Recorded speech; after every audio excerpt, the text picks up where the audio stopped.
દરેક નીતિની સામે કાયદાની રીતે ઊભો રહેતો SSK ન્યૂઝ ચેનલ। આજે અષાઢી બીજના રોજ સુરતમાંથી અલગ અલગ 7 જગ્યાએથી રથયાત્રાનું આયોજન કરાયું હતું, જેમાં મેદરપુરામાં ગોળિયા બાવા મંદિરેથી નીકળેલી રથયાત્રામાં ભક્તો ઉમટી પડ્યા હતા। સુરતમાં હર્ષોલ્લાસ સાથે દર વર્ષે અષાઢી બીજના રોજ ભગવાન જગન્નાથની રથયાત્રાનું આયોજન કરાય છે, ત્યારે સુરતના મેદરપુરા ખાતે આવેલ ગોળિયા બાવા મંદિર ખાતેથી ભવ્ય રથયાત્રા નીકળી હતી। 50 વર્ષથી મેદરપુરામાં ગોળિયા બાવા મંદિરેથી રથયાત્રાનું આયોજન કરાયું છે, જેને લઈ મોટી સંખ્યામાં ભક્તો રથયાત્રામાં જોડાયા હતા અને ભગવાનના દર્શન કર્યા હતા। સમગ્ર ભારત વર્ષમાં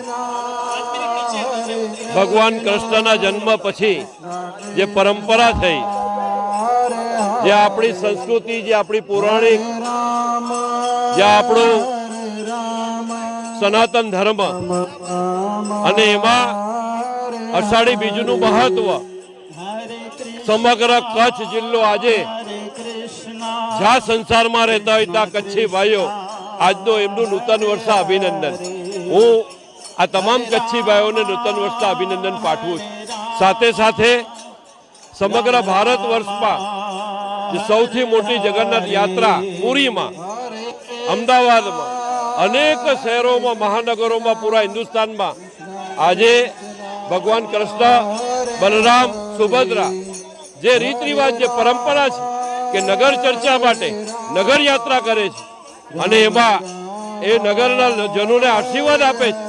આપણે સૌ પ્રાર્થના કરીએ કે સુરત મહાનગરના 75 લાખ લોકોને ભગવાન જગન્નાથ, ભગવાન કૃષ્ણ, ભગવાન બલરામ, સુભદ્રા એ આપણે સૌને તંદુરસ્ત રાખે, આરોગ્ય બક્ષે અને આપણા સૌના જીવનમાં સમૃદ્ધિ બક્ષે એવી ભગવાનને પ્રાર્થના। आगे हो जाइए आप लोग, यहाँ से इस साइड वाले जो है वो आगे चले। आज आषाढ़ी बीज के दिन भगवान श्री जगन्नाथ जी की रथ यात्रा जो है स्टार्ट होने जा रही है और अपने शहर में कुछ 7 जितनी रथ यात्रा निकलती है, जिसमें अपनी आज मुख्य रथ यात्रा अपने स्टेशन से चालू होकर जहांगीरपुरा जो इस्कॉन मंदिर तक जाएगी और लाखों की संख्या में लोग जो है दर्शन करने के लिए आएंगे, रथ खींचने के लिए आएंगे। तो मैं सभी को जो है हमारे सूरत शहर पुलिस परिवार की तरफ से सभी की जिंदगी में भगवान का उन्नति का रथ, अच्छा हेल्थ का रथ, आपका जो तमाम आपके घर परिवार लोग सुखी रहे, उसका रथ हरदम साल भर रहे, ऐसी मैं शुभेच्छा भी देता हूँ और भगवान से विनती भी करता हूँ। जय हिंद।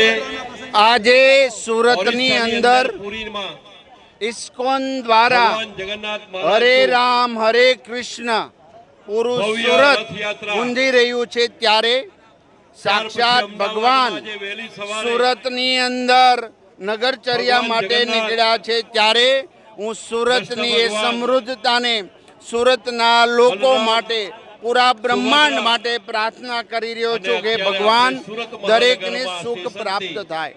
હિન્દુ ધર્મ અને હિન્દુ એટલે અહિંસકતા, હિન્દુ એટલે પ્રેમ, કરુણા ને દયા, હિન્દુ એટલે જીવોનું રક્ષણ કરવું। આ બ્રહ્માંડની અંદર આ વાણી ગુંજી રહી છે। પૂરા વિશ્વની અંદર હરે રામ હરે કૃષ્ણનો નારો ગુંજી રહ્યો છે। ત્યારે આજે માત્ર ભારત નહીં, પૂરી દુનિયાના દરેક દેશોની અંદર કૃષ્ણ ભગવાન એ નગરચર્યા કરી રહ્યા છે। આ પરંપરા યુવાનો જીવંત રાખી રહ્યા છે। આજે સુરતના યુવાનો હિલોળે ચડ્યું છે। અમદાવાદની રથયાત્રા પછી સુરતની એ ભવ્ય રથયાત્રા આજે શ્રેષ્ઠ છે। આજે દરેક નગરજનો પોતે શેરીએ ગલીઓમાં સાક્ષાત ભગવાનના દર્શન માટે જોવા માટે નીકળી રહ્યા છે। ત્યારે હું એ ભક્તોને કોટી કોટી વંદન કરું છું કે મારું સુરત, મારું ગુજરાત, ભારત અને સમગ્ર સૃષ્ટિ શ્રેષ્ઠ બને, એમના આરોગ્ય બને, તંદુરસ્ત બને, એ જ અભ્યર્થના સૌને। જય શ્રી કૃષ્ણ। દરેક નીતિની સામે કાયદાની રીતે ઊભો રહેતો SSK ન્યૂઝ ચેનલ।